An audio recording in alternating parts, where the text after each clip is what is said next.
Hallelujah.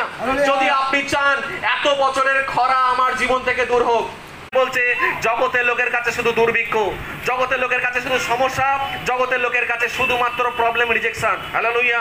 আমরা হন্যে হয়ে ঘুরছি, কিন্তু আমরা কিচ্ছু করতে, যতক্ষণ না পর্বতে উঠছো ততক্ষণ বৃষ্টি।